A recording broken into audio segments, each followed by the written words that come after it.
आजकल बहुत से लोगों की वॉलेट्स जो है वो हैक हो रहे हैं। अगर उन्होंने मेटामास्क में या ट्रस्ट वॉलेट में अपने क्रिप्टो स्टोर किए हैं तो वो हैक हो जाते हैं और उनके फंड्स जो है वो चोरी हो जाते हैं।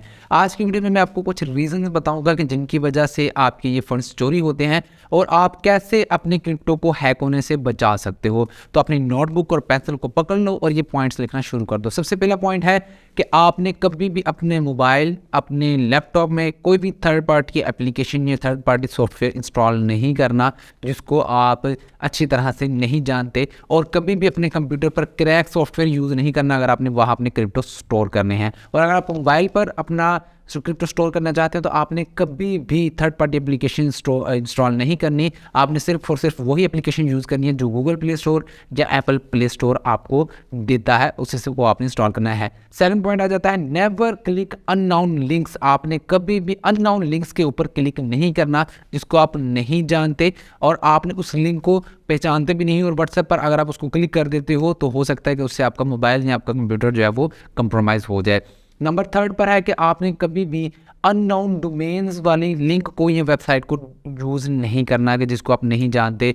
बहुत सी ऐसी अननोन डोमेन्स होती हैं कि जो आपको सिमिलर लगती हैं, जैसे binance.nn आ जाए, binance.xs आ जाए, binance.cc आ जाए। इस तरह की जो वेबसाइट्स होंगी वो फ्रॉड होंगी क्योंकि उसकी एक्सटेंशन जो है वो चेंज है, उसकी डोमेन चेंज है। तो कभी भी आपने ऐसे किसी भी वेबसाइट या ऐसे किसी भी लिंक को आपने क्लिक नहीं करना जिसको आप नहीं जानते, और ना ही ऐसे डोमेन को यूज़ करना है। नंबर 4 पर है आपने कभी भी अपना रियल वॉलेट जो फ्री में गिवअवेज मिलते हैं उन पर आपने अपना रियल वॉलेट कनेक्ट नहीं करना, क्योंकि आपकी जो ट्रांजैक्शंस हैं उनको देखते हुए वो आपके हैकिंग कर सकते हैं, और इसको जो है वो एड्रेस पॉइजनिंग भी कहते हैं और इसको फिशिंग भी कहते हैं। तो आप जो है वो अब कभी भी आपने जो फ्री में गिवअवेज मिल रहे होते हैं, आप ट्विटर पर सुनते हो या यूट्यूब पर सुनते हो, तो उनके साथ मेन वॉलेट जिसमें आपने फंड्स स्टोर किए उसको आपने कनेक्ट नहीं करना। आपने हमेशा एक नया वॉलेट क्रिएट करना है और उसको आपने उसके साथ ये एक सेपरेट वॉलेट बना लेंगे जिसको आपने सिर्फ और सिर्फ गिवअवेज वाली चीज़ों में जाकर आपने लगाना है। फिफ्थ नंबर पर बात कर लेते हैं कि आपने जब भी अपनी प्राइवेट की लिखनी है तो आपने एक पेज के ऊपर लिखनी है और आपने पेपर के ऊपर लिखनी है और उसको अपने पास संभाल कर रखना। आपने कभी भी प्राइवेट की को, जो आपके वॉलेट की प्राइवेट की होती है, उसको आपने कभी भी इंटरनेट पर अपलोड नहीं करना, अपने पास संभाल के रखनी है, अपने घर में रखनी है, और कहीं आप कबर्ड वगैरह में छुपा कर भी रख सकते हैं। लास्ट बट नॉट लीस्ट, आपने जो वॉलेट यूज़ करना है अपनी फंड्स को स्टोर करने के लिए वो आप नॉन वॉलेट्स यूज़ करोगे जिनको आप जानते हो, जिनके बारे में आप सुनते हो। मेटामास्क वॉलेट यूज़ कर लो, ट्रस्ट वॉलेट यूज़ कर लो आप, या जिस तरह मेरे पास ये हार्डवेयर वॉलेट है लेजर नैनो एक्स, इस तरह यूज़ कर लो, या आप ट्रेजर का वॉलेट जो यूज़ कर सकते हो। इनको आप यूज़ करो जिनको आप जानते हो, जिनके बारे में आपको पता है या आप सुनते हो।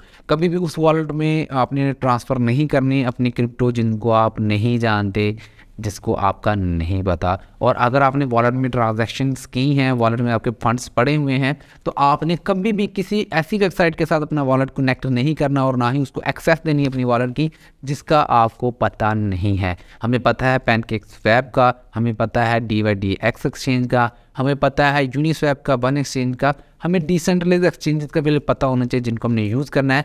और फिर से आपने कंफर्म कर लेना है इनकी डोमेन क्या है, pancakeswap.finance है कि .com है, ये आपने लाजमी जान लेना है उसको यूज़ करने से पहले। अगली वीडियो की तरफ बढ़ने से पहले अगर आपने चैनल को सब्सक्राइब नहीं किया और वीडियो को लाइक नहीं किया तो ये कर लें। और अगर आप जानना चाहते हैं कि आपको लॉस क्यों होता है ट्रेडिंग के अंदर, तो यहाँ मैंने आपको वीडियो एक दे दी है, इस पर क्लिक करके आप जान सकते हो कि आपको लॉस क्यों होता है, आपको रीजंस पता चल जाएगी लॉस होने की।